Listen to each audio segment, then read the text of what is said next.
to Learning with Mrs. Gomez. Today we're going to talk about blend. Now, blend. What are some of the things you think about when you think that one? Perhaps a blender, right? Maybe makeup? Well, we're talking about choral blend. What does it mean to be blending in a choir situation? Blend in choir singing is often defined as the relationship of this voice to another and how they combine together. I like to think of it as, well, how many different types of voices blend together in order to make a good choir sound. Think of it as the ingredients of a cookie, specifically chocolate chip cookies. My favorite. Now, chocolate chip cookies have many different ingredients. Well, not too many, but a few. So we have the chocolate chips, we have the butter, we have the eggs, we have the sugar, brown sugar and white sugar.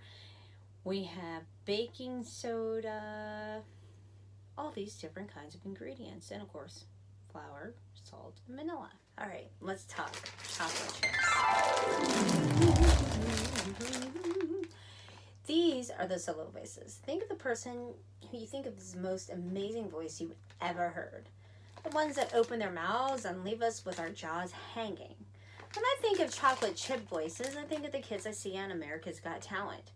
These kids are amazing and powerful singers and add so much to a choir. Now let's talk sugar voices. These voices are pretty amazing on their own as well. And while they can sing solo on any song with a sweet voice, they're not as consistent at controlling their voices as the chocolate chips. Therefore, they most often enjoy singing with others. Let's talk butter voices. These smooth, rich voices don't always stand alone, just like you probably wouldn't eat butter on its own, right? You usually spread it on toast or bake or cook with it. Well, these voices are the same way. They don't always stand alone, but they really add to the choir and the choir's sound with their rich tone and color. Next, we have our egg voices. Egg voices can be soloists. You can have eggs on their own, right? But often they need the support of other choir members behind them. Think of the person that can sing while the choir is backing them up. Next up, we have, the vanilla voices. These are voices that add some well-needed spice and flavor. Vanilla voices enhance the other voices of the choir and connect them to make a more balanced sound. While a choir can make do without these voices, they are still very important, and when they are present, they add so much to the sound of the choir. Much like vanilla voices, salt voices enhance the timbre and tone quality of the group. Alone, these voices have a tendency to freeze up and aren't reliable soloists. Salt voices are essential to a good choir sound as long as they don't get overconfident and try to out-sing others around them. Then things get, a little salty. These are the leavening voices of the choir. Baking soda voices bring chemistry to the choir. While they may not have the best voices in the choir, they are often the leaders of the choir and keep others on task. They speed rehearsals along and create camaraderie among its members.